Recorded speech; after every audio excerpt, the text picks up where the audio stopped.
نحمده ونسلم على رسوله المتين الكريم الأمين الرؤوف الرحيم أما بعد فأعوذ بالله من الشيطان الرجيم بسم الله الرحمن الرحيم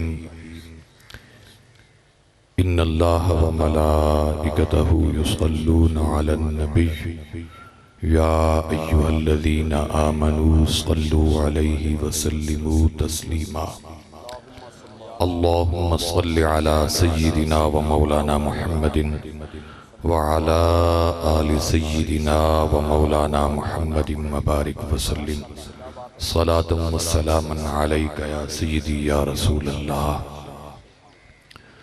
قال الله تبارك وتعالى في القرآن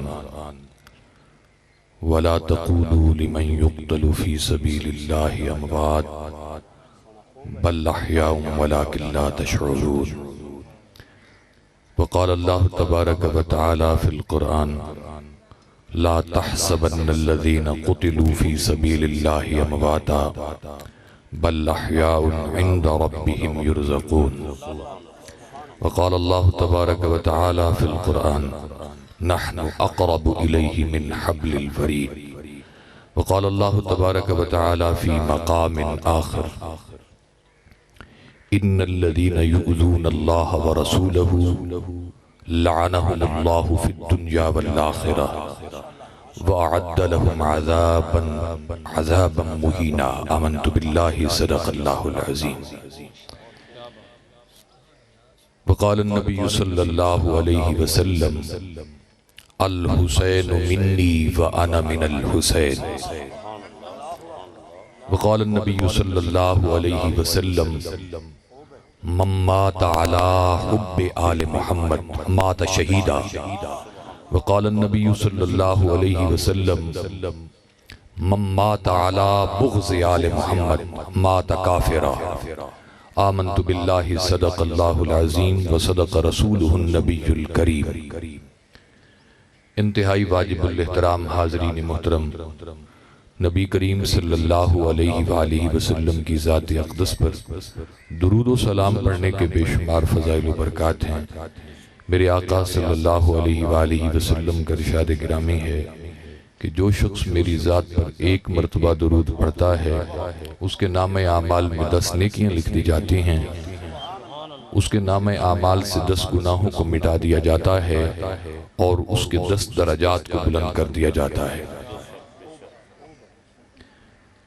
حضرات محتشم، غالباً مجھے پرسوں باقر بھائی نے فون کیا کہ جال والے پہ ہمارا ایک جوان اس دنیا سے چلا گیا، ہم سے بچھڑ گیا۔ مجھے معلوم نہیں تھا کہ وہ میرے انتہائی عزیز محمد شریف کا بیٹا ہے۔ انہوں نے مجھے جنازے کے لیے کہا، میں خانوال تھا اس وقت تو میں حاضر نہیں ہو سکا۔ ابھی مجھے معلوم ہوا کہ وہ نوجوان محمد شریف خان کا بیٹا تھا جو ہم سے بچھڑ گیا۔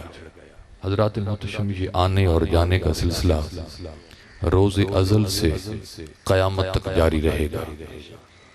لوگ بڑے بڑے لوگ آئے، متقی پرہیزگار لوگ آئے، کروڑ پتی لوگ آئے، بہت مال و زر والے لوگ آئے، لیکن یہاں ٹھہر نہیں سکے کیونکہ یہ قیام گاہ نہیں ہے۔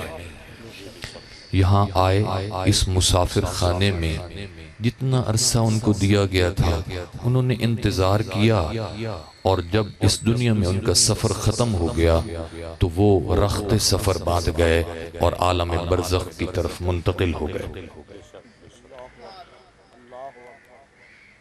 اللہ رب العزت نے، میں آج تھوڑی سی روایتی انداز سے ہٹ کر آپ کے ساتھ گفتگو کرنا چاہتا ہوں۔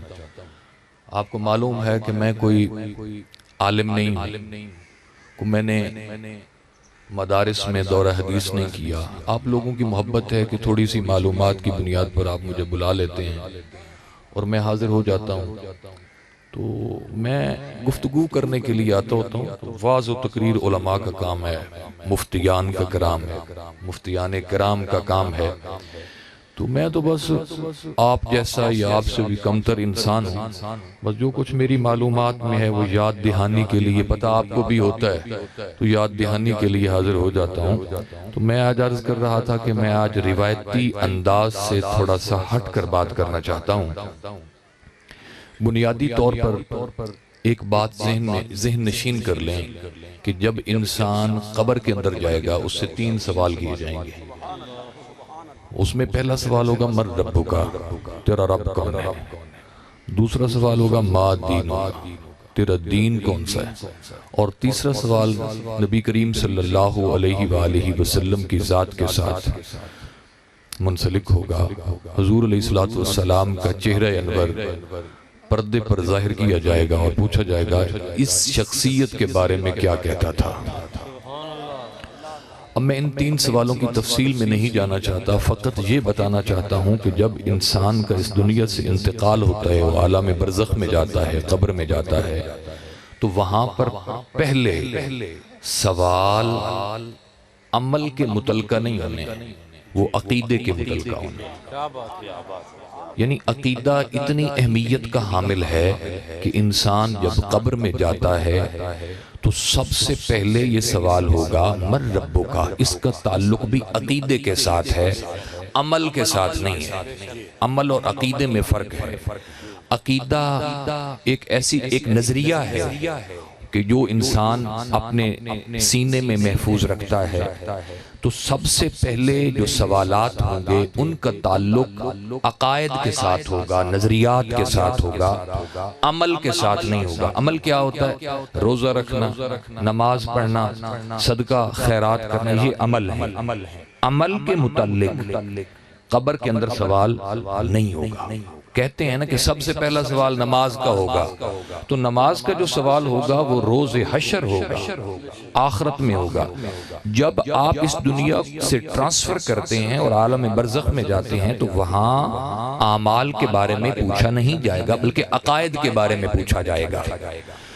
تو عقائد کے بارے میں پوچھ کر، اور اللہ رب العزت نے نبی علیہ السلام نے یہ ہمیں سوالات جو بتا دیے کہ یہ سوال ہوں گے، تو اس بات کی اہمیت ہمارے دل میں راسخ کی گئی کہ سب سے پہلی جو اہمیت ہے وہ اعمال کی نہیں عقائد کی ہے۔ اگر انسان کا عقیدہ درست ہوگا تو پھر اس کا عمل قابل قبول ہوگا۔ اگر اس کا عقیدہ ہی درست نہیں ہے تو پھر عمل کیا اس کا قبول ہوگا؟ وہ لاکھ نمازیں پڑھتا پھرے، روزے رکھتا پھرے، صدقات و خیرات اور زکوٰۃ دیتا پھرے، اس کا کوئی عمل اللہ کے ہاں قابل قبول نہیں ہوگا۔ تو آج میں اسی عقیدے کے حوالے سے آپ کے ساتھ تھوڑی سی گفتگو کرنا چاہتا ہوں، اور عقیدے کا وہ رخ، کیونکہ جس زمانے میں جس چیز پر گرد آ جائے، جس عقیدے پر گرد آ جائے، اٹ چڑھ ونجن، تو جس کا منصب ہوتا ہے وہ اپنے منصب کے مطابق اس دھوڑ نو چھنڈیندہ ہے، اٹ نو دور کرندہ ہے، گرد کو دور کرتا ہے۔ اس وقت روح زمین پر اور بالخصوص پاکستان کے اندر مختلف قسم کے مسائل اور مختلف قسم کے ابہام کا سیلاب آیا ہوا ہے، اور خاص طور پر جب ایام محرم شروع ہوتے ہیں، ماہ محرم شروع ہوتا ہے، تو جہاں اہل محبت جناب حسین کی بات شروع کر دیتے ہیں، وہاں ایک اور سوچ بھی پنپنے لگتی ہے، ایک اور سوچ بھی سر اٹھاتی ہے، وہ مختلف سوالات اور مختلف عقائد لے کر آتی ہے۔ ایک طرف حسین حسین کیا جا رہا ہوتا ہے، ایک طرف جناب علی اکبر کی بات کی جا رہی ہوتی ہے، ایک طرف اون و محمد کی باتیں ہو رہی ہوتی ہیں، ایک طرف جناب علی اصغر کی بات ہو رہی ہوتی ہے، ایک طرف جناب سیدہ طیبہ طاہرہ زینب سلام اللہ علیہا کی بات ہو رہی ہوتی ہے، تو دوسری طرف کہا جا رہا ہوتا ہے کہ حسین باغی تھے معاذ اللہ، اور دوسری طرف کہا جاتا ہے کہ حسین کے قتل کے لیے یزید نے براہ راست آرڈر نہیں کیا تھا۔ یہ سوالات اور یہ باتیں کی جا رہی ہوتی ہیں۔ آج میں یہ چاہتا ہوں کہ آج اس معاملے میں سنی اپنا عقیدہ جو ہے اس کو درست کر لیں. یہ بہت ضروری ہے کیونکہ سوشل میڈیا کا دور ہے.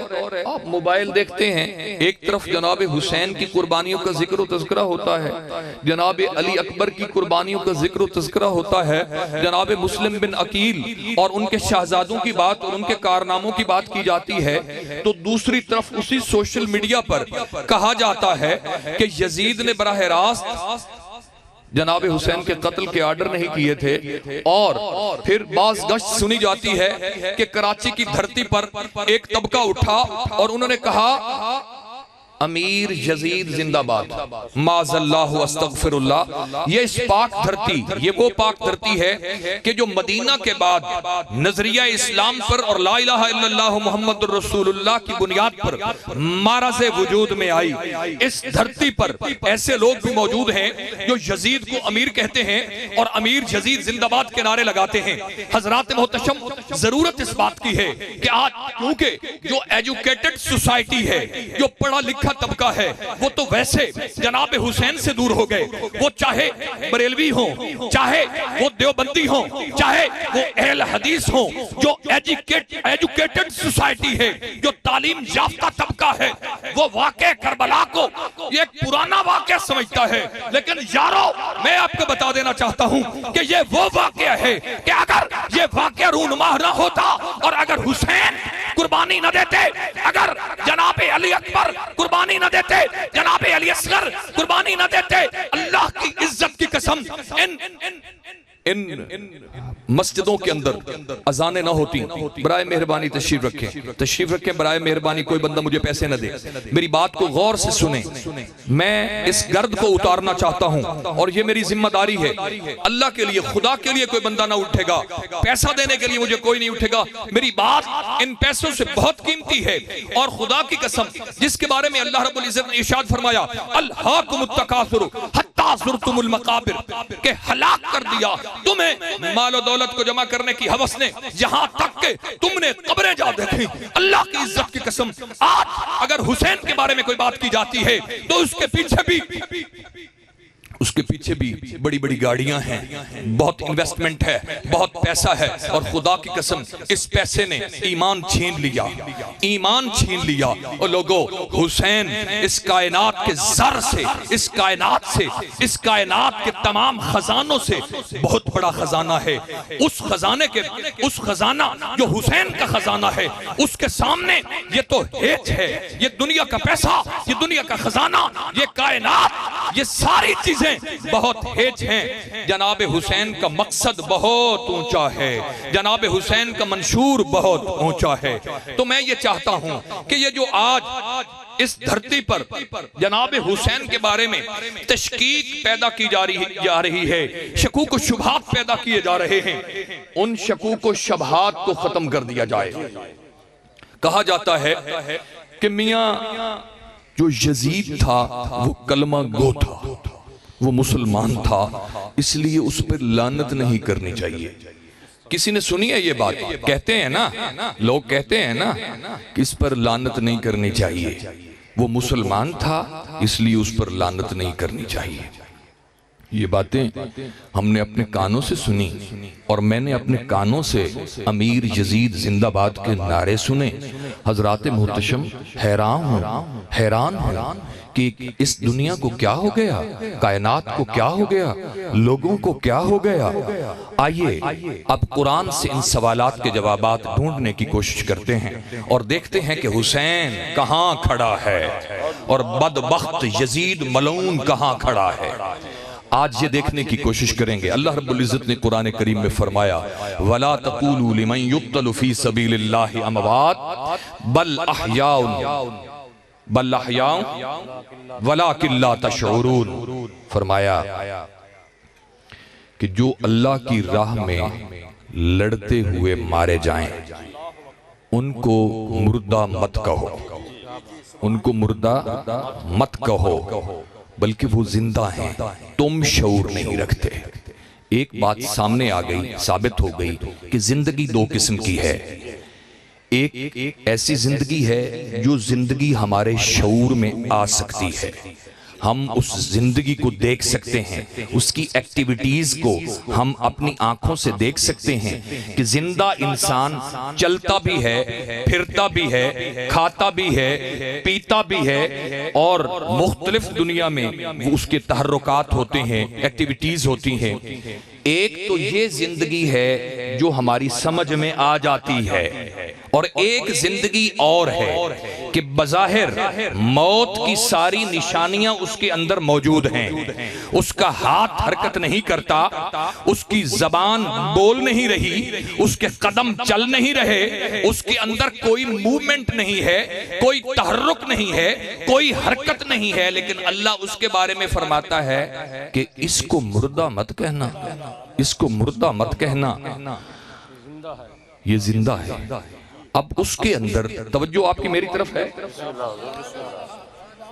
اس کے اندر موت کی ساری نشانیاں موجود ہیں، چل پھر وہ نہیں سکتا، سانس کا آنا جانا بند ہو چکا ہے، اور دیکھ وہ نہیں رہا، آنکھیں نہیں کھلی، وہ چل نہیں سکتا، لیکن اس کے بارے میں اللہ فرماتا ہے کہ اے نو مردہ نہ کھیا ہے، یہ زندہ ہے، یہ زندہ ہے۔ اب اگر جو اللہ کی راہ میں لڑتا ہوا مارا گیا، اب ہم اگر اس کو مردہ کہہ دیتے ہیں تو ہم دائرہ اسلام سے فارغ ہو جاتے ہیں، ہم خارج ہو جاتے ہیں۔ تو حسین ہے شہید، حسین کیا ہے؟ شہید، اور شہید کیا ہوتا ہے؟ زندہ۔ تو اب ہمارا حسین کے بارے میں عقیدہ کیا ہوا کہ حسین زندہ ہے، جو حسین کو مردہ کہے گا وہ دائرہ اسلام سے خارج ہو جائے گا، وہ دائرہ اسلام سے خارج ہو جائے گا۔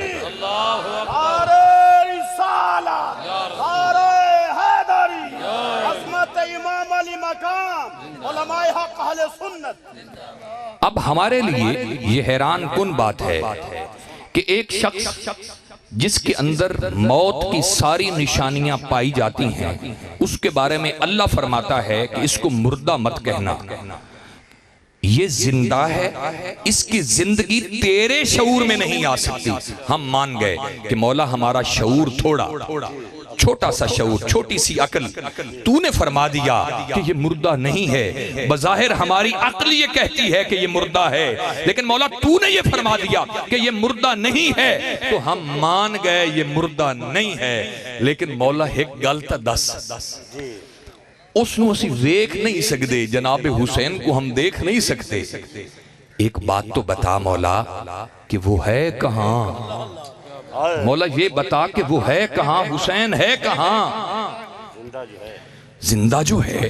تو عقل کہتی ہے، سوال کرتی ہے کہ جو زندہ ہو وہ تو کہیں ہوتا ہے، تو وہ کہاں ہے؟ اللہ نے فرمایا او میرے بندے قرآن پڑھ، کیونکہ میں نے پہلے یہ عرض کیا تھا کہ ہم قرآن سے جوابات لینے کی کوشش کریں گے۔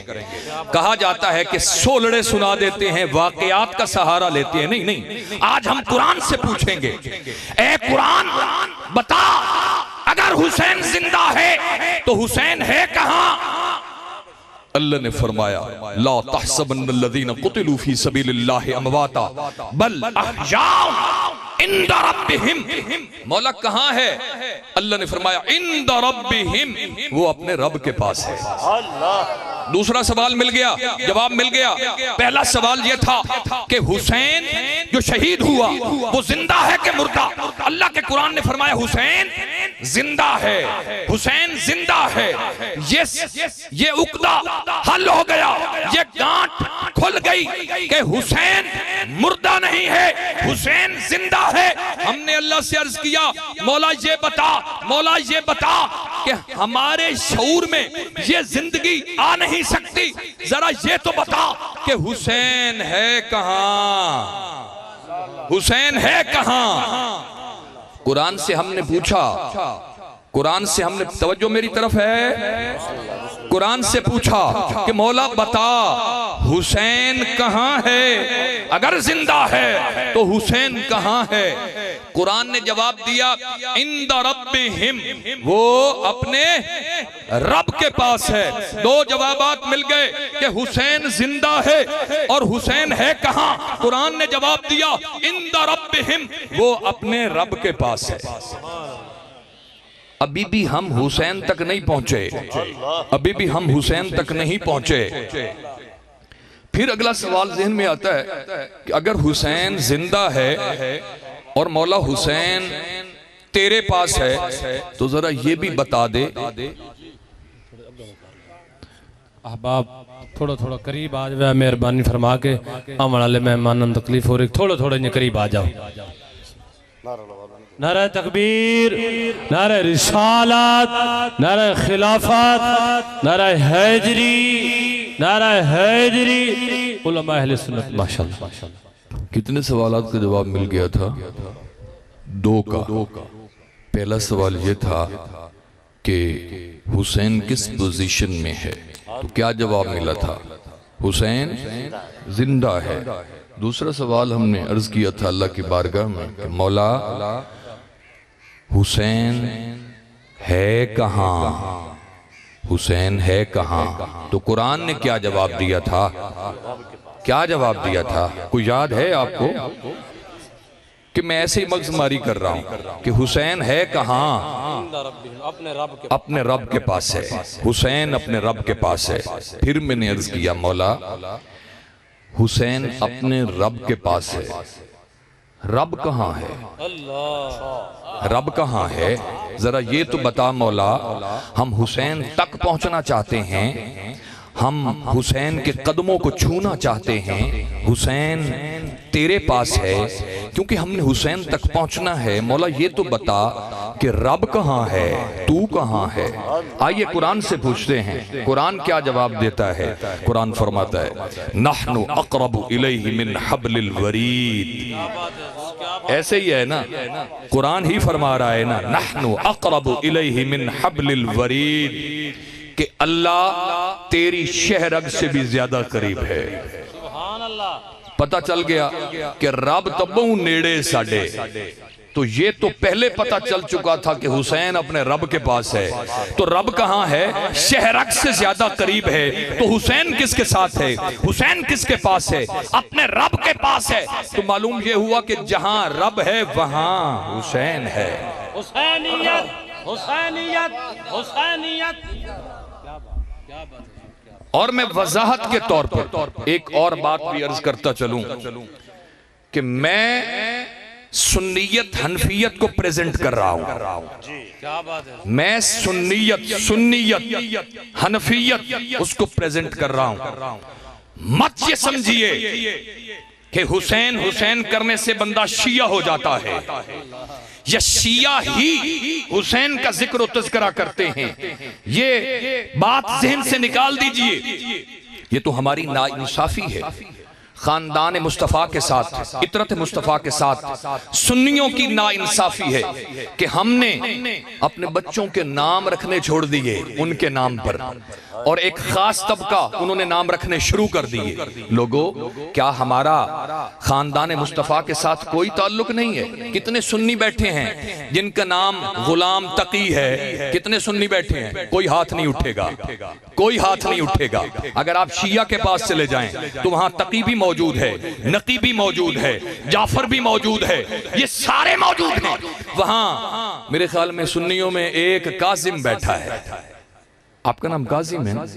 آپ کا نام باقر، یہ باقر بیٹھے ہیں، یہ باقر بیٹھے ہیں۔ یہ خاندان مصطفیٰ آل نبی، خاندان مصطفیٰ سے ان کا، تو یعنی بہت کم لوگ ایسے ہیں۔ تو مجھے یہ بتائیں کہ اگر جناب تقی، جناب نقی، جناب امام باقر، جناب جعفر صادق، ان کے ناموں پر نام رکھ لیا جائے تو بندہ شیعہ ہو جاتا ہے۔ یہ دراصل ہماری کمزوری ہے، ہم اپنے بچوں کے نام رکھیں اور خاندان مصطفیٰ کے ساتھ محبت کا ثبوت دیں۔ یہ ہم نے جدا کر دیا، ہم نے پلیٹ میں رکھ کر دوسروں کو دے دیا۔ اور لوگوں اگر حسین کو دین مصطفیٰ سے نکال دیا جائے تو تو باقی بچتا ہی کچھ نہیں ہے، باقی ہے شے کوئی نہ۔ اسلام کے دامن میں بس دو ہی تو چیزیں ہیں، ایک سجدہ شبیری اور دوسرا کیا ہے؟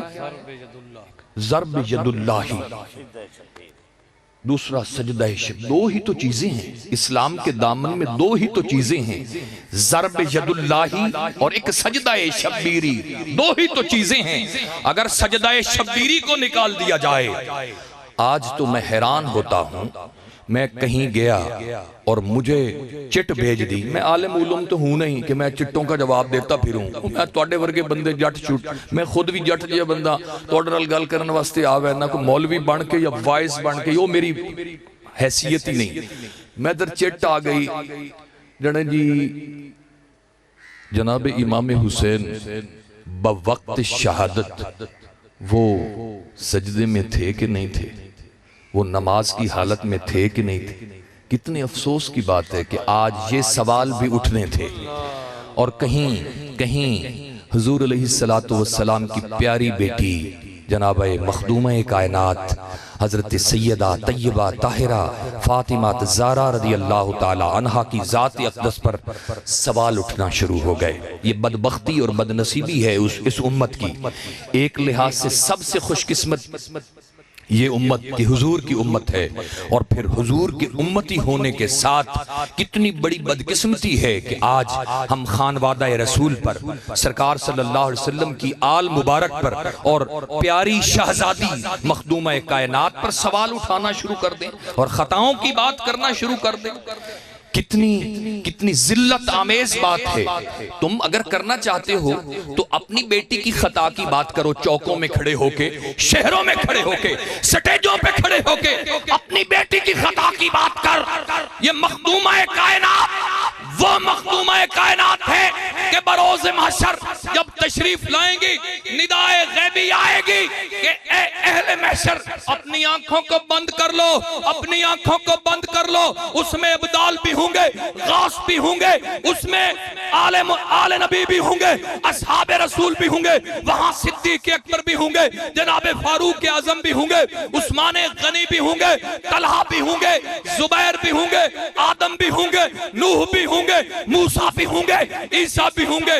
مطلقاً سب کے لیے آرڈر ہوگا، اپنی اکھیں بند کر لو کہ مخدومہ کائنات آ رہی ہیں، مخدومہ کائنات آ رہی ہیں۔ لوگوں عزت دیکھنے والی ہوگی، عزت دیکھنے والی ہوگی اس دن۔ مجھے تو یوں لگتا ہے کہ اللہ رب العزت نے روز حشر بپا کرنے کا فیصلہ ہی اسی لیے کیا ہے۔ اور یار میں دسو اسے دنیا دے وچ ساڑھے چنگے کمہ دا نتیجہ اللہ نہیں دے سکتا ہی، ساڑھے بھیڑے کمہ دا دی سزا اسے دنیا چ اللہ نہیں دے سکتا ہے۔ اللہ رب العزت نے مجھے یوں لگتا ہے کہ روز حشر بپا ہی اسی لیے کیا کہ اس دن مخدومہ کائنات آئیں اور دنیا دیکھے کہ کیا عزت ہے خاندان مصطفیٰ کی۔ اللہ نے تو پروگرام بنایا ہوا ہے خاندان مصطفیٰ کی عزت دنیا کو دکھانے کے لیے، اور تو کہتا ہے عجیب باتیں کرتا ہے تو۔ میں تو وہ بات اپنی زبان پہ بھی نہیں لا سکتا، کہیں سے بات گشت اٹھتی ہے کہ جناب حسین امام علی مقام پتہ نہیں وضو میں تھے کہ نہیں تھے، سجدے میں تھے کہ نہیں تھے۔ اور لوگوں کلندر اقبال کلندر لاہوری نے کہا کہ اسلام کے دامن میں بس دو ہی تو چیزیں ہیں، ایک ضرب ید اللہ، ایک سجدہ شبیری۔ تو معلوم تھا کلندر لاہوری کو معلوم تھا کہ جناب شبیر جناب امام حسین کا آخری سجدہ، آپ کے آخری لمحات سجدے میں گزرے تھے۔ کلندر لاہوری کو پتا تھا، اسی لیے کہا کلندر لاہوری نے کہ اسلام کے دامن میں بس دو ہی تو چیزیں ہیں، ایک ضرب ید اللہ، ایک سجدہ شبیری۔ تو سجدہ شبیری کہہ کے کلندر لاہوری نے اس دور میں امت مسلمہ پر یہ واضح کر دیا کہ حسین جس وقت شہید ہوئے سجدے کی حالت میں تھے، سجدے کی حالت میں تھے۔ نعرہ رسالت، نعرہ خلافت، نعرہ حیدری، حسینیت، حسین۔ میں نے عرض کیا مولا تو کہاں ہے، تو کہاں ہے؟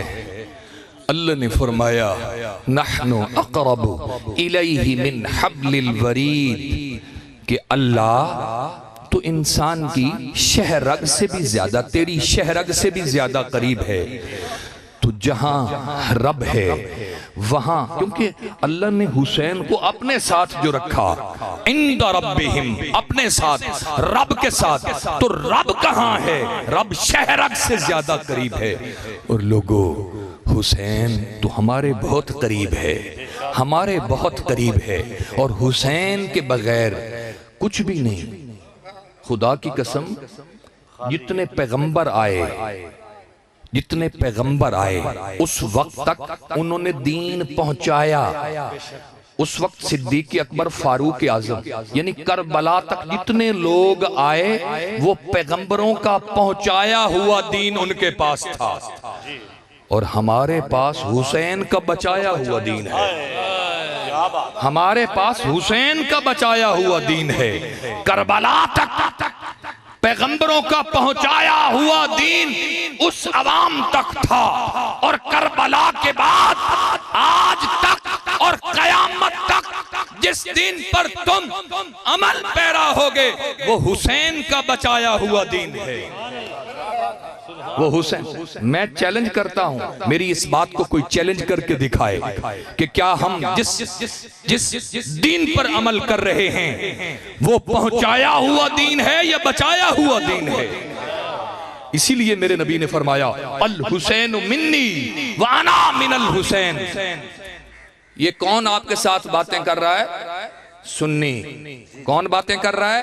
سنی حنفی۔ یہ سنی حنفی آپ کے ساتھ باتیں کر رہا ہے لوگو، اور میں سنیت اور حنفیت کو پریزنٹ کر رہا ہوں اس سیٹ پر بیٹھ کر۔ مجھے کسی شیعہ کے پیسوں کی ضرورت نہیں ہے، مجھے کسی سنی کے پیسوں کی ضرورت نہیں ہے۔ میرا رزق بھی وہیں سے آتا ہے جہاں سے رزق اس پوری کائنات کو مل رہا ہے۔ کہاں سے آتا ہے رزق؟ بتائیے نا، بتائیے نا، رزق کہاں سے آتا ہے؟ رزق کہاں سے آتا ہے؟ لوگو اللہ عطا کرتا ہے، مصطفیٰ تقسیم کرتا ہے۔ میرا رزق گنبد خضرا سے آتا ہے، تقسیم جو اتھو ہوندہ پہ ہویا۔ مادیات چیلے دا ایک منشیہ یا احمدین وہ مڑ گڈے تقسیم کرنا آنا تے بندے مادیات کل نین ویندے، احمدین کل ویندیاں، مہربانی کر ملک صاحب وی گڈے دے۔ او بھئی ہے تا مادیات دا سارا، احمدین کل کیوں ویندے ہو؟ ہولی سولی جو بنا چھڑے احمدین نو مادیات۔ لوگوں بغیر تمثیل کے، بغیر تشبیح و تمثیل کے کوئی مثال نہیں مادیات تے احمدین دی۔ میں رب نال مثال دے ماں، خدا کی قسم ان دنیا داروں کی کیا حیثیت ہے؟ وہ رب ہے، وہ رسول ہے، بات یہ ہے کہ دیتا وہ ہے، تقسیم مصطفیٰ کرتا ہے۔ سیدی مرشدی یا نبی، یا نبی، سیدی مرشدی۔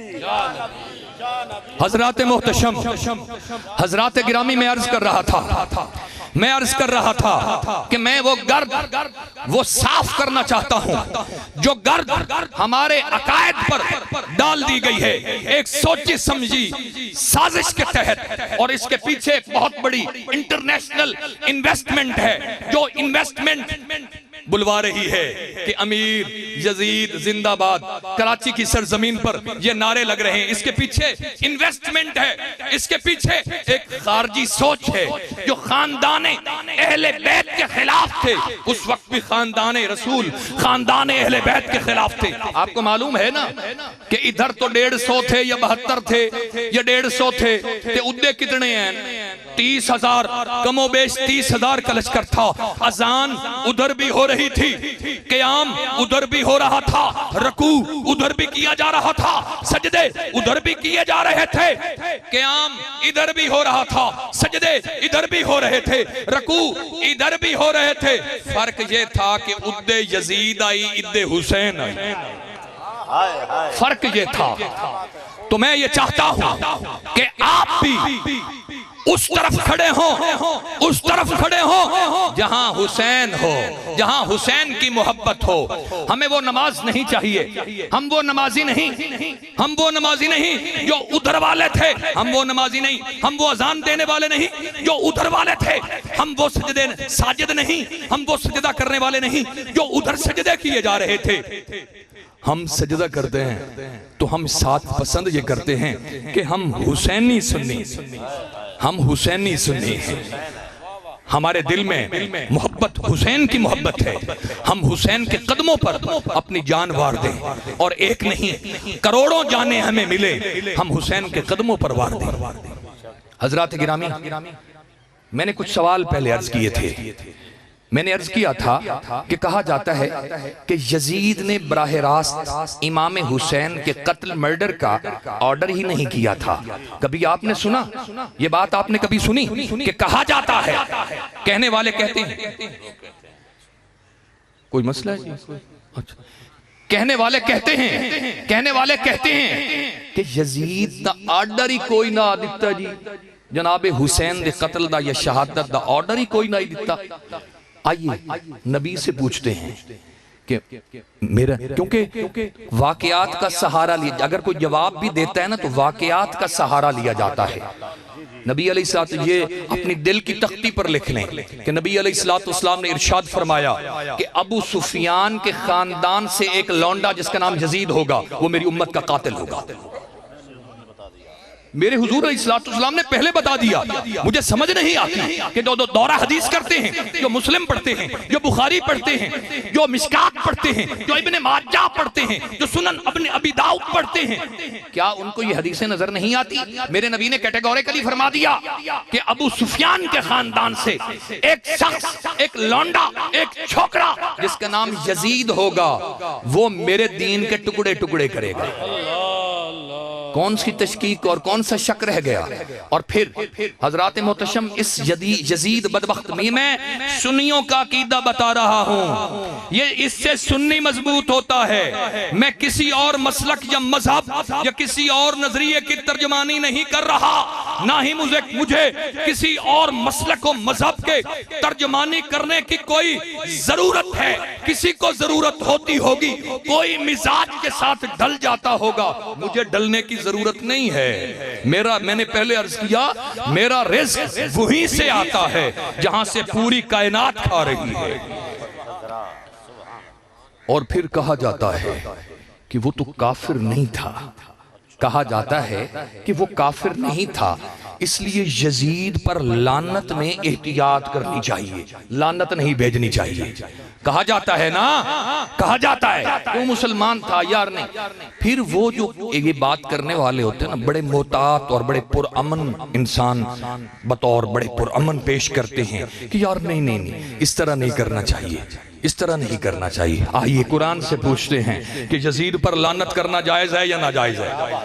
قرآن سے پوچھتے ہیں، بات ہی ختم ہو گئی، قرآن سے پوچھ لیتے ہیں۔ اللہ نے فرمایا ان الذین یؤذون اللہ ورسولہ لعنہم اللہ فی الدنیا والآخرہ وأعد لہم عذابا مہینا، کہ جو اللہ اور اللہ کے رسول کو تکلیف دیتے ہیں، ایذا دیتے ہیں، ان پر اللہ کی لعنت، جو اللہ اور اللہ کے رسول کو تکلیف دیتے ہیں ان پر دنیا میں بھی اور آخرت میں بھی اللہ کی لعنت ہے۔ وَأَعَدَّ لَهُمْ عَذَابًا مُحِينًا، تے انہاں دے واسطے عذاب مہین تیار ہے، دردناک ذلت انگیز عذاب تیار ہے ان کے لیے۔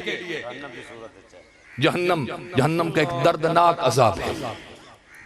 فرمایا ان الذین یؤذون اللہ ورسولہ، سب سے پہلے میں آج توڑے کل تھوڑا جا ٹائم ود لے لما، کوئی حرج نہیں، تھکے تو نہیں بیٹھے، پسینہ یار میں نو بھی آندہ ہے، میں بھی ماں پیو دا ہیکاں تے میرے ماں پیو بھی میرے واسطے تڑپ دے ہیں۔ اگر میں بات کر رہا ہوں خدا کی قسم، اس وقت ضرورت ہے، اس وقت ضرورت ہے، ان باتوں کی ضرورت ہے، اس وقت ہمارے عقائد پر گرد آ چکی ہے، اس بات کی ضرورت ہے۔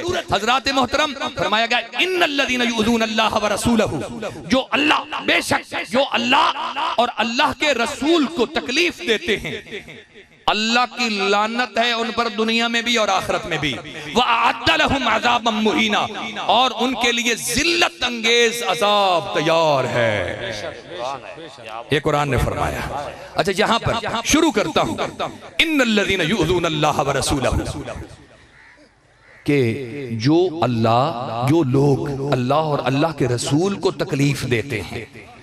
کتنی عجیب بات ہے کہ جہاں رب کا ذکر آ رہا ہے وہیں ساتھ رسول کا بھی ذکر آیا۔ کہ جو اللہ کو تکلیف دیتی ہیں اور اللہ کے رسول. کوئی مجھے ایک سوال ہے آپ پہ, کیا کوئی اللہ کو فزیکلی کوئی تکلیف دے سکتا ہے؟ جب دیکھا ہی نہیں ہے, جس کا جسم ہی نہیں ہے, اس کو فزیکلی تکلیف کس طرح دی جا سکتی ہے؟ کوئی دے سکتا ہے؟ نہیں دے سکتا. کوئی نفسیاتی طور پر ٹارچر کر سکتا ہو خدا کو؟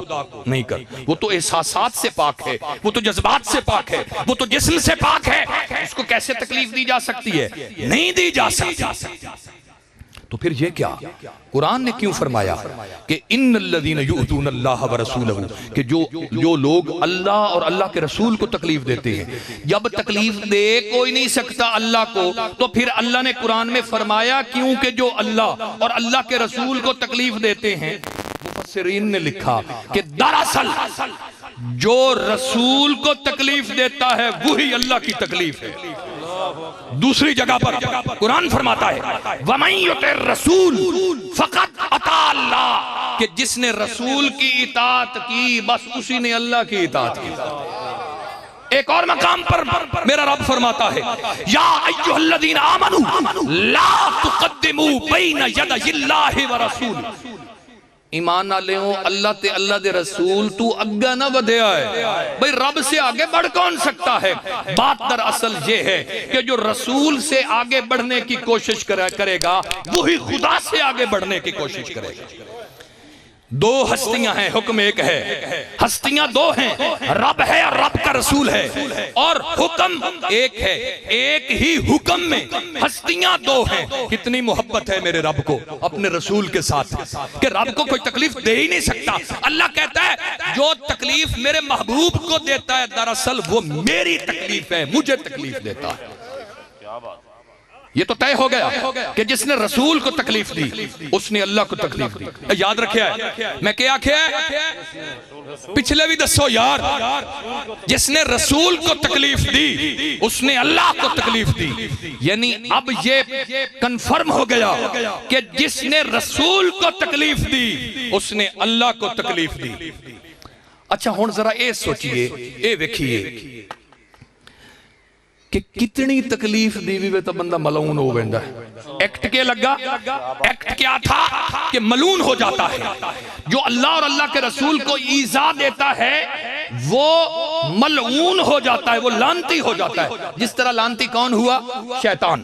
جس طرح ابلیس لعنتی ہو گیا, اسی طرح اللہ نے فرمایا جو مجھے اور میرے محبوب کو تکلیف دیتا ہے وہ ملعون ہے, وہ اس پر دنیا میں اور آخرت میں لعنت ہے, اور اس کے لیے عذاب عظیم, عذاب مہین تیار ہے, بہت دردناک عذاب تیار ہے. اب دیکھنا یہ ہے کہ کتنی تکلیف دی ہوئی تو بندہ لعنتی ہو گیا ہے. یہ تو پتہ چل گیا نا, قرآن نے بتا دیا نا کہ وہ ملعون ہو جاتا ہے.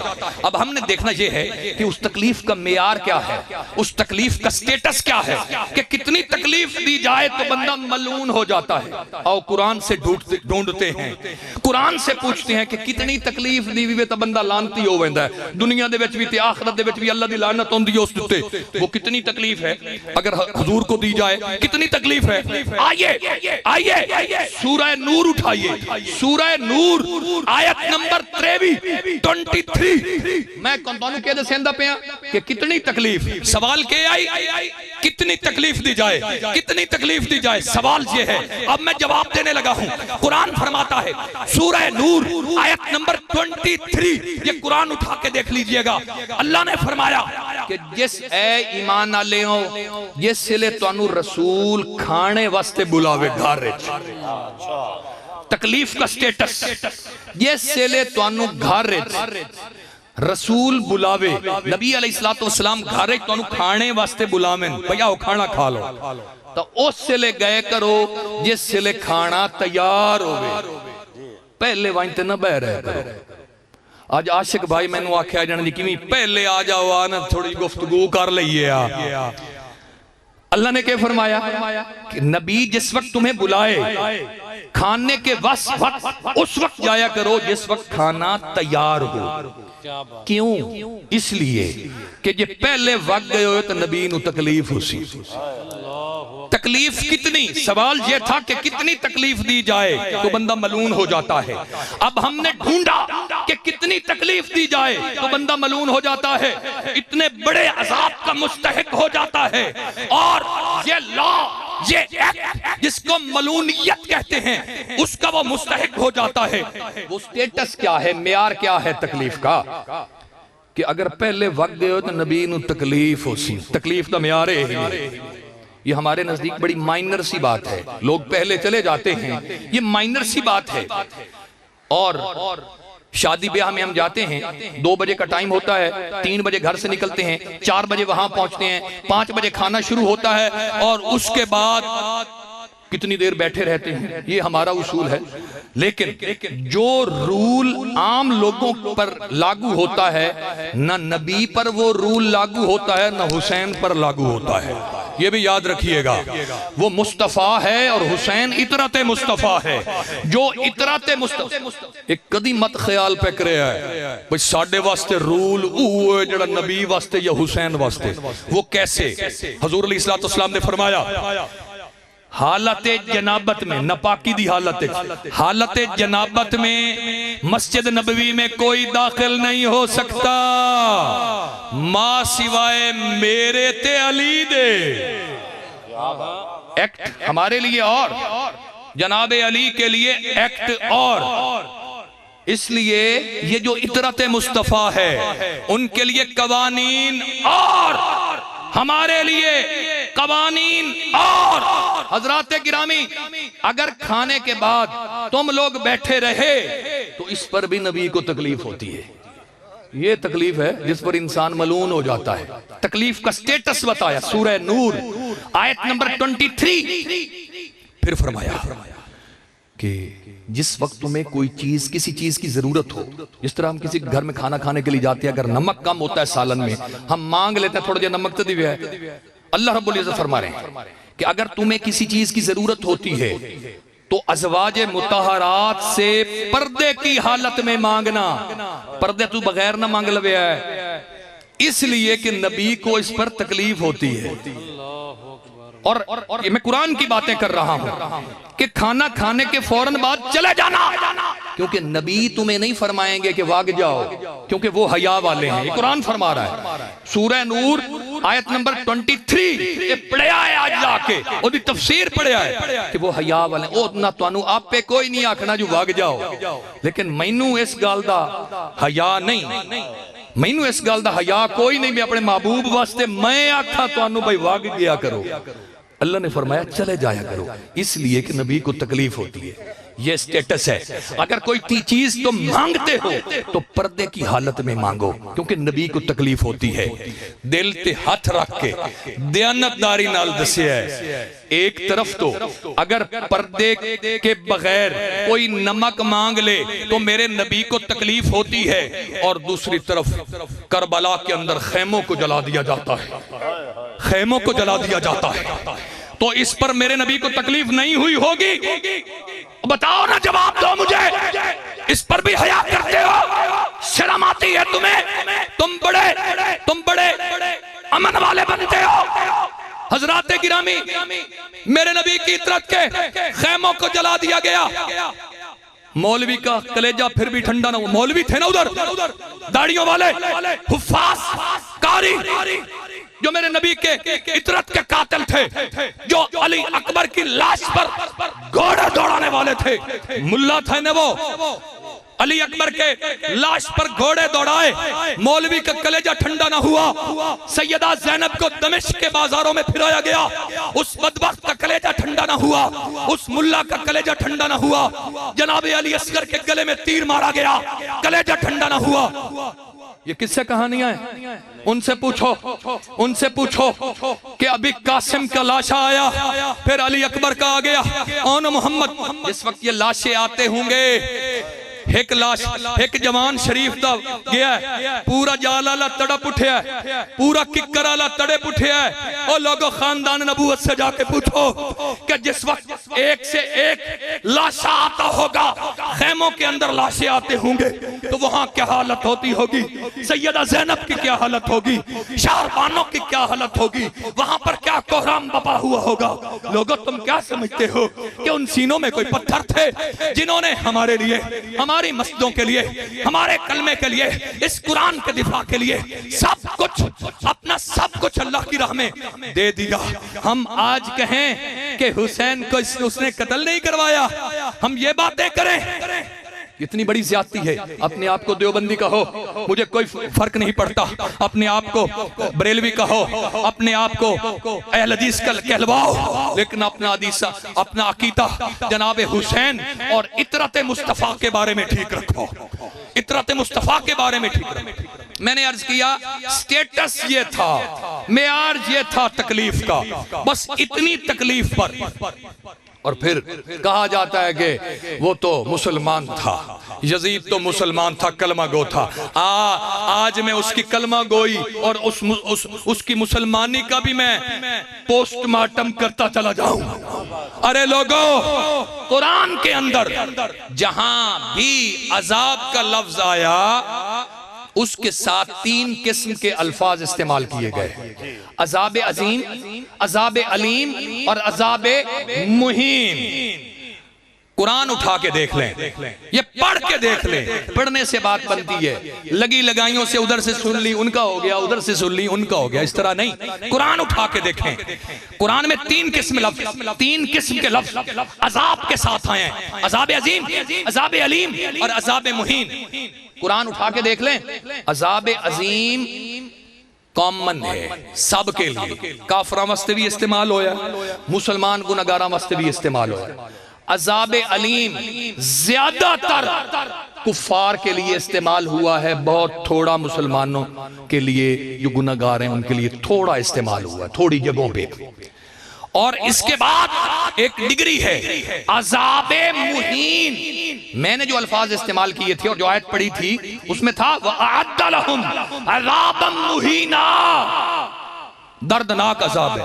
قرآن چاہ کے دیکھ لو، قرآن پاک پڑھ کے دیکھ لو، کہیں بھی مسلمانوں کے لیے یہ لفظ استعمال نہیں کیا گیا۔ عذاب مہین کا لفظ جہاں بھی استعمال ہوا کافروں کے لیے استعمال ہوا۔ اب میں نے یہ عرض کر دیا کہ جو نبی کو تکلیف دے اور اللہ جو نبی کو تکلیف دے وہ دراصل اللہ کو تکلیف دیتا ہے، اور نبی کی تکلیف، نبی کو کتنی تکلیف دی جائے تو وہ ملعون ہو جاتا ہے۔ اتنی تکلیف بھی اگر دیتی جاوے کہ اگر پردے تو ہٹ کے لوڑ منگ لیا جاوے تے موڑ بھی تکلیف ہوندی ہے نبی نو تے جنہاں دے خیمے ساڑ چھوڑے انہیں تکلیف نہیں ہوئی ہوگی، تو مطلب یہ ہوا کہ تکلیف ہوئی نبی کو، اور تکلیف دینے والا یزید تھا، ابن زیاد تھا، اس نے میرے نبی کو تکلیف دی، اور نبی کو تکلیف نہیں بلکہ خدا کو تکلیف دی، نبی کو بھی تکلیف دی اور خدا کو بھی تکلیف دی۔ ہون ایک اور سوال بھی ذہن میں چاہ ویندا ہے، بھئی پتہ نہیں یہ جیندیاں دی گل اس جیسے لئے حضور اتھے دنیا دے تشریف۔ پہلی گلتا ہے کہ قرآن دے وچ جڑا آرڈر آندا ہے مطلقاً آندا ہے، ہر زمانے کے لیے آتا ہے، ہر زمانے کے لیے ہے۔ اور موڑ یہ اگر یہ گالی لے لو زندہ تے مردے آلی تو میں پہلے بھی تو انہوں دس گیا کہ جڑا نبی دا کلمہ پڑھ کے اللہ دی راہ ہے لڑدو یا ماریا جاوے تو او نہیں مردہ، نبی کی میں مردہ ہے جو نبی کا کلمہ پڑھ کے اللہ کی راہ میں، جو نبی کا کلمہ پڑھ کے اللہ کی راہ میں لڑتا ہوا مارا جائے وہ زندہ ہے۔ وَلَا تَقُولُوا لِمَنْ يُقْتَلُ فِي سَبِيلِ اللَّهِ أَمْوَاتٌ بَلْ أَحْيَاءٌ وَلَكِنْ لَا تَشْعُرُونَ۔ یہ سلے او نہیں مردہ تو پھر نبی کیسے مرتے ہیں؟ نبی زندہ ہے تو یہ بھی پتہ لگ گیا کہ نبی زندہ ہے، اے عقدہ بھی حل ہو گیا، اے بھی پتہ لگ گیا کہ جیڑا نبی نو تکلیف دے وے، ہن نبی نو تکلیف کتنی دے وے او بھی میں تو انہوں دس چھوڑیا تے یزید نبی نو کتنی تکلیف دیتی۔ آؤ ایک اور بات میں کرتا ہوں، یہ واقعہ کربلا ہو چکا، اسی دن حضرت ام سلمہ رضی اللہ تعالی عنہ وہ سوئی ہوئی ہیں، خواب میں حضور علیہ السلام تشریف لے کے آئے، میرے آقا کے بال مبارک بکھرے ہوئے ہیں اور گرد آلود ہیں، اٹے ہوئے، پریشان حالت میں، پریشانی دا پتہ لگ گیا۔ ہن تسی آکھو خواب دی گل آئی، لوگو حضور علیہ السلام نے فرمایا کہ جس نے خواب میں مجھے دیکھا اس نے مجھے ہی دیکھا، کیونکہ شیطان میری تمثیل اختیار نہیں کر سکتا۔ یہ بھی معاملہ حل ہو گیا۔ فرمایا کہ میں نے دیکھا کہ حضور کے بال بکھرے ہوئے ہیں، حضور کے بالوں پر گرد ہے۔ میں نے عرض کی یا رسول اللہ یہ حالت کیوں بنا رکھی ہے؟ حضور کے ہاتھ میں خون کی بھری ہوئی ایک شیشی ہے۔ حضور نے فرمایا میں ابھی مشہد حسین سے آ رہا ہوں، میں کربلا سے واپس آ رہا ہوں، میں نے سارا دن اپنے خاندان کے نوجوانوں کا خون اکٹھا کیا ہے۔ روحانی طور پر میرا نبی اپنے جو خاندان نبوت کے جو مرد تھے، نوجوان تھے، ان کا خون اکٹھا کرتے رہے، کہا جاتا ہے کہ یزید نے براہ راست آرڈر نہیں کیا تھا۔ اگر آرڈر ناس کیتا تو جیسے لے جناب امام حسین کا سر انور اس کے دربار میں پہنچایا گیا تو وہ کہتا نا کہ ابن زیاد ادھر آؤ، ابن زیاد کا سر اڑوا دیتا۔ تاریخ نہیں بتاتی، نہ دیوبندی کہتے ہیں، نہ بریلوی کہتے ہیں، نہ اہل حدیث کہتے ہیں، نہ کوئی کہتا ہے۔ ابن زیاد بعد میں بھی زندہ رہا، ابن زیاد کو گورنر کے عہدے پر قائم رکھا گیا، اس کو انعام و اکرام دیے گئے۔ جیڑا آکھے بھئی تو انہاں دا سر نہیں کپنا، انہاں نو قتل نہیں کرنا، تے جے اگر وہ قتل کر کے آ جاوے تو مڑو انہوں انعام دیوین دیں۔ ہمیں پاگل بناتے ہیں لوگ، ہمیں بے وقوف بناتے ہیں، اس کو انعام و اکرام دیے جاتے ہیں۔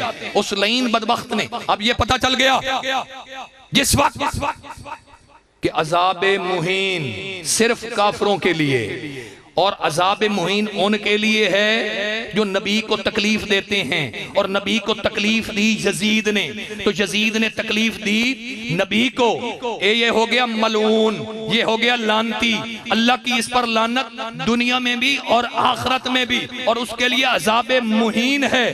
اور پھر عذاب مہین تو صرف ہوتا ہی کافروں کے لیے، جو نبی کو ایذا دیتے ہیں وہ کافر ہوتے ہیں، اور کافروں کے لیے عذاب مہین ہے، عذاب مہین ہے۔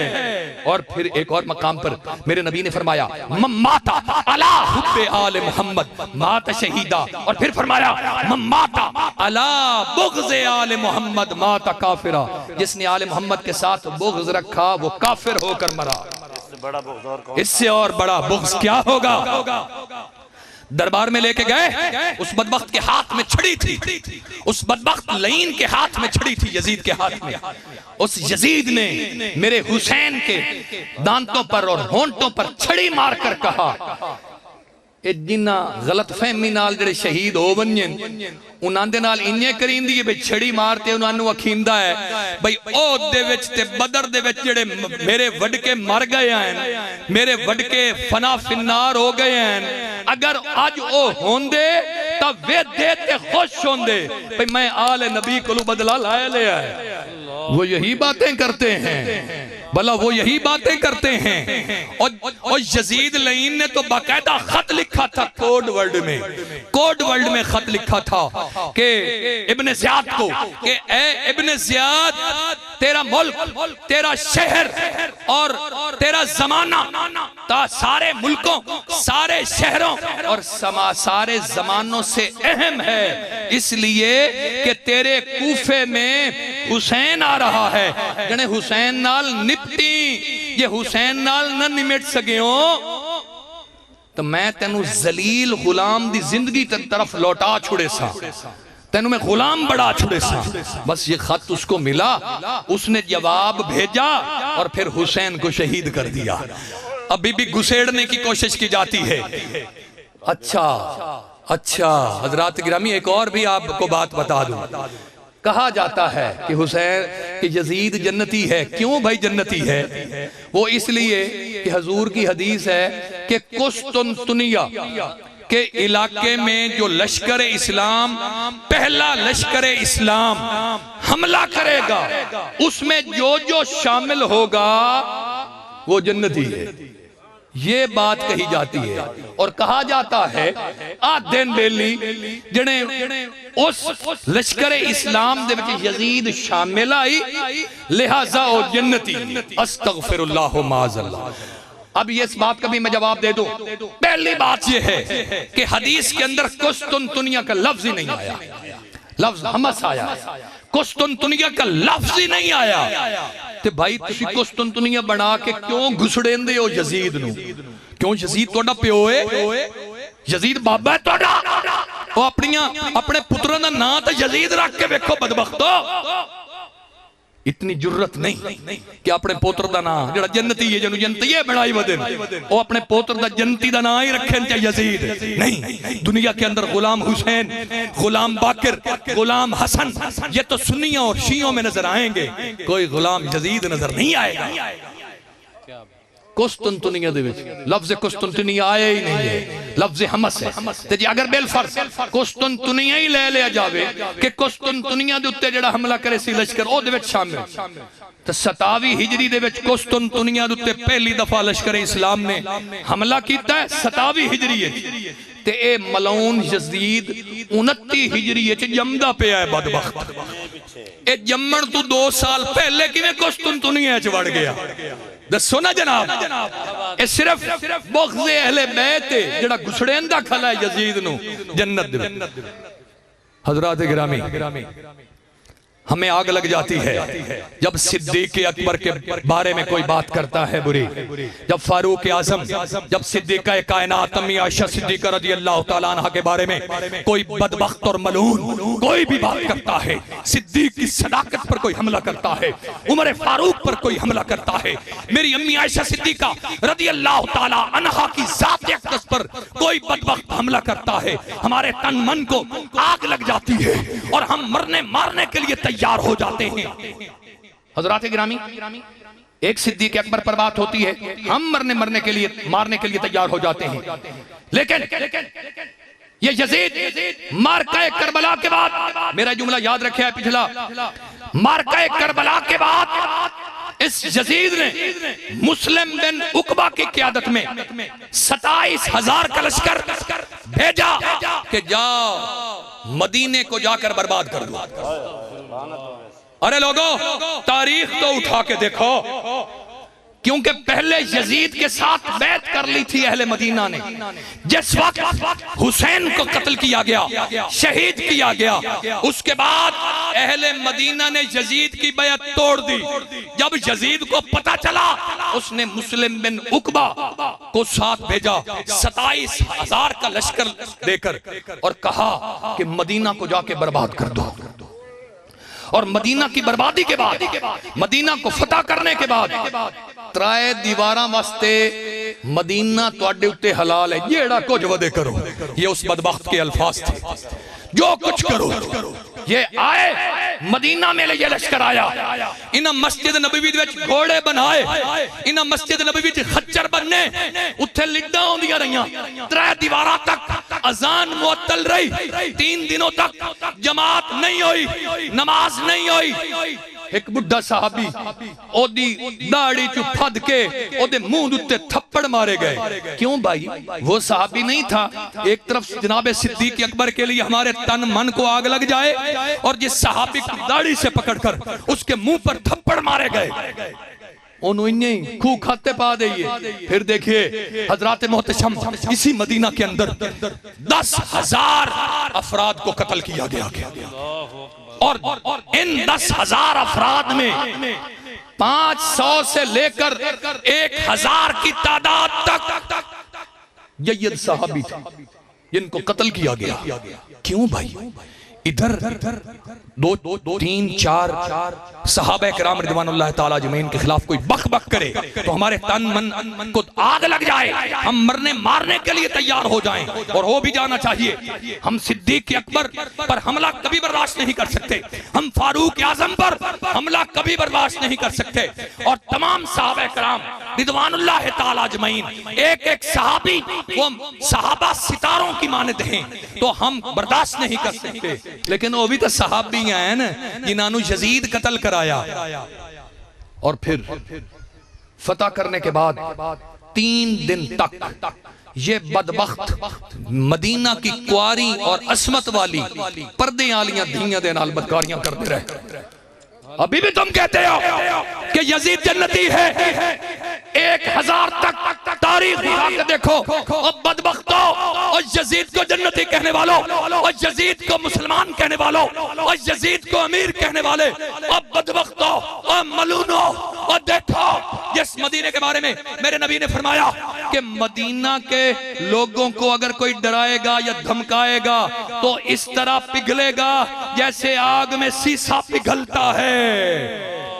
تو وہاں کی عصمت والی پاک عورتیں، پاک بیٹیاں، پاک اور نوجوان بیٹیاں 500 سے لے کے 1000 کی تعداد تواریخ میں آئی ہے کہ کنواری بیٹیاں جو حاملہ ہو گئی.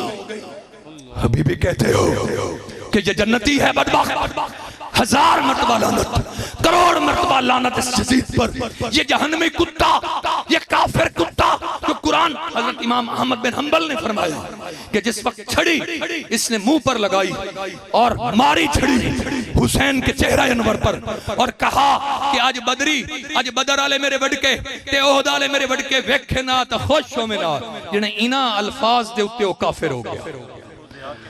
ابھی بھی کہتے ہو کہ وہ جنتی ہے. مجھے تمہاری دیوبندیت سے کوئی غرض نہیں، مجھے تمہاری اہل حدیثیت سے کوئی غرض نہیں، مجھے تمہارے عقیدے سے غرض ہے، مجھے تمہارے عقیدے سے غرض ہے. حضرات گرامی، حال تک اے پورا کوئی نہ سویا. 27,000 کا لشکر مسلم بن عقبہ کی قیادت میں مکہ کی طرف روانہ ہو گیا. مکہ پاک میں کعبۃ اللہ کا غلاف جلایا. ان لوگوں نے کعبۃ اللہ کا غلاف جلایا. کعبۃ اللہ کی دیواریں منہدم ہو گئیں. کعبۃ اللہ کی چھت کو جلا دیا گیا. حالتائیں بھی جنتی نے، حالے بھی جنتی نے. یزید لعنت ہے ایسے شخص پر جو نبی کی عطرت کے ساتھ جس نے یہ حال کیا. یزید پر لعنت، بے شمار، یزیدیوں پر لعنت، بے شمار، یزیدیوں پر لعنت، بے شمار. آج کے یزیدیوں پر لعنت، بے شمار. حضرات گرامی، حضرات گرامی، کعبہ جل رہا تھا. خبر آ گئی، خبر آ گئی کہ یزید نو کلنج دا درد اٹھیا ہے، کلنج ہویا سے تے مر گیا. آج لوگ کہتے ہیں نا کہ اس پیچھے نے توبہ کر لیا، ادو کعبہ سڑدا پیا ہے، کعبے دا غلاف جل رہا ہے. ایسی حالت دے وچ او دی موت دی خبر آئی ہے تے جنے توبہ کر لیا. حضرت عبداللہ بن زبیر غالباً وہاں کے گورنر تھے مکہ کے. صحن مکہ میں آ کے انہوں نے فرمایا، اعلان کیا کہ اے یزیدیو، جس کا تخت بچانے کے لیے تم نے کعبۃ اللہ پر حملہ کیا وہ بدبخت تو مر گیا ہے. اب تم کس لیے کر رہے ہو؟ کس کے تخت کے لیے کر؟ اٹھائیں انہیں چھوڑ دیتا تو لشکر واپس چلا گیا. یہ ہسٹری ہے، یہ کلیجہ چیر دینے والی ہسٹری. کم از کم عطرت مصطفیٰ کو تو بچا دو یار، ان کو تو محفوظ کر لو. جو کچھ کرتے پھرو عطرت مصطفیٰ کے ساتھ تو یہ نہ کرو جس کے بارے میں قرآن میں نبی علیہ السلام کہ میں نے جو کچھ تمہیں دیا ہے اس کا بدلہ میں تم سے نہیں چاہتا، بس ہکا یہ گل نے کہ میری آل دے نال عطرت، میری عطرت دے نال وفا کرے آئے. بس اتنی بات. اور میرے نبی نے فرمایا میں تمہارے درمیان 2 بھاری چیزیں چھوڑے جا رہا ہوں. تمہارے درمیان 2 بھاری لفظ ایک کے بھاری چیزاں 2 ان کیڑیاں، ایک قرآن اور دوسری اپنی اہل بیت. ایک قرآن اور دوسری اہل بیت. لفظ ایک بھاری یعنی قرآن صداقت چ بھارا، اے لوگ بھی صداقت چ بھارے. قرآن بھی خطا تو پاک تے اے بھی خطا تو پاک. قرآن بھی خطا سے پاک، عطرت مصطفیٰ بھی خطا سے پاک. اور کوئی بدبخت ملا کہے کہ آل محمد کے بارے میں، صاحبزادی کے بارے میں کوئی خطا والی بات منسوب کرے تو وہ بھی بدبخت ہے، اس کی بھی مذمت کرتا ہوں. اللہ رب العزت سے دعا ہے اللہ مجھے اور آپ کو ان باتوں پر عمل کرنے کی توفیق عطا فرمائے. اس حدیث پر اختتام کرتا ہوں کہ میرے نبی علیہ السلام نے فرمایا، لوگو میری اہل بیت کشتی نوح کی مانند ہے. کشتی نوح کی مانند ہے. کشتی نوح میں جو سوار ہو گیا تھا بچ گیا تھا، جو سوار نہیں ہوا وہ غرق ہو گیا۔ اور آج اس حدیث کو یاد رکھنا، حدیث کو یاد رکھنا، یہ حسین وضو میں تھے کہ نہیں تھے، نماز میں تھے کہ نہیں تھے، یہ باتیں کیوں کرتے ہو لوگوں؟ ان باتوں کی ضرورت کیا ہے؟ بس یہی یاد رکھو، جو خارجیت کی طرف مت جاؤ۔ اطرت مصطفیٰ، اطرت مصطفیٰ کشتی نوح کی مانند ہے، جیڑا اس کی محبت چلا گیا وہ کامیاب ہو گیا، باقی سارے غرق ہو گئے۔ وآخر دعوانا الحمدللہ رب العالمین۔